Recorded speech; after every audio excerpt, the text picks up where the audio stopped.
Welcome back, everybody. I'm Sarah, a sommelier and wine educator in New York. And I'm Nicole, sommelier as well. And we've been getting lots of frequently asked questions, or lots of questions from students and consumers alike, and we've called some of our most frequently asked ones. And I'm going to pose one to Nicole that I get asked all the time by students. And it is, what is the difference in Rioja between the Crianza, the Reserva, and the Gran Reserva? Oh, okay. It's a big question. Yeah. So in Rioja specifically, we're working with the Tempranillo grape, and part of the regulations of the region are that it has to have a minimum aging. So Crianza is the youngest, and that's aged, really testing me 2 years? right now. Yeah, I think A it's year? Yeah. Oh, I think it's a year in oak and then a year in bottle. Is that right? Yeah. I mean, I would have to double check on some of these things. Look at your flashcards. So Crianza is the youngest, and generally these are the most accessible. They're readily drinkable, and usually less pricey as well. So not like more quality than a table wine.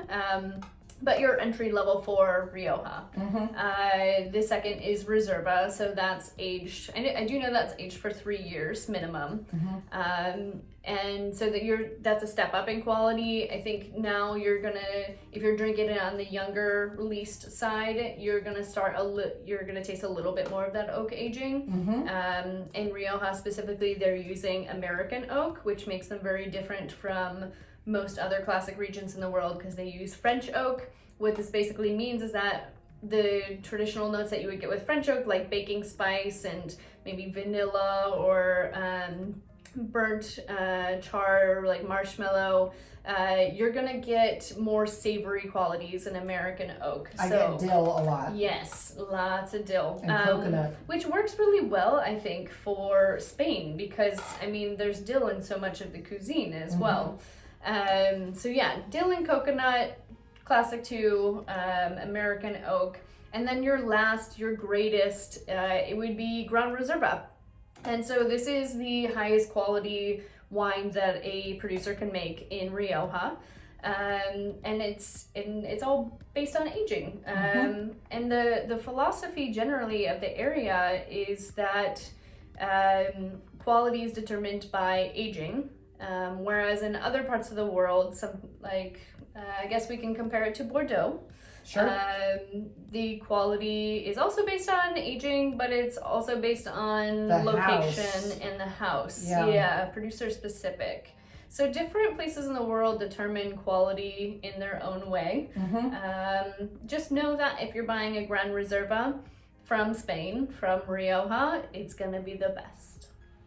And as far as flavor profile, it sounds like Crianzas will be the most fruit forward, where you're going to get the most fruit out of it. They're also released younger because they're not aged as long. Yes. The Reservas, it sounds like, kind of hang out in the middle there, where you get some of the benefits of the oak aging and that oxidation, the purposeful oxidation from aging, but also can get the fruits aren't quite as mature as they are in the Gran Reservas, and as in the Gran Reservas, you get the most expressive delivery of that wine from that place because of the deliberate oxidation from all those years spent in oak. So, question, why are so many Riojas, when you get into the Reservas and the Gran Reserva level, they're so much older? So the question that I get sometimes is, why are these so much older? And maybe you can help answer that. I mean, I would say it's tradition in the region to age Tempranillo, and like how nice is that for producers to take on that monetary responsibility of aging the wine for us? Like, thank you. Yeah. So essentially in Spain, rather than giving you a young, undrinkable wine upon release, they're like holding it back for you. They're like, you know, Tempranillo, it's our noble grape. It needs to be babied. It needs to mature. It needs time. We're gonna hold that for you. And when we think it's ready to drink, then we'll give it to you. So when you see a Gran Reserva in a wine store, you know that it's ready to drink and you don't have to cellar it anymore. Yeah, exactly. But that's awesome. You can cellar it if you want, because you're working still with a high quality wine. So yeah, maybe this is one of those that you want to build your cellar on. Like buy a couple bottles, drink one, cellar some. That's a great idea. Hope that answers your questions about Rioja and the different aging names and requirements for that particular appellation. Nicole, thank you so much for your expertise. Thank you. And be sure to check out Brainscape's Wine Academy and also the flashcards for the CMS Level 1 and WSET Levels 2 and 3.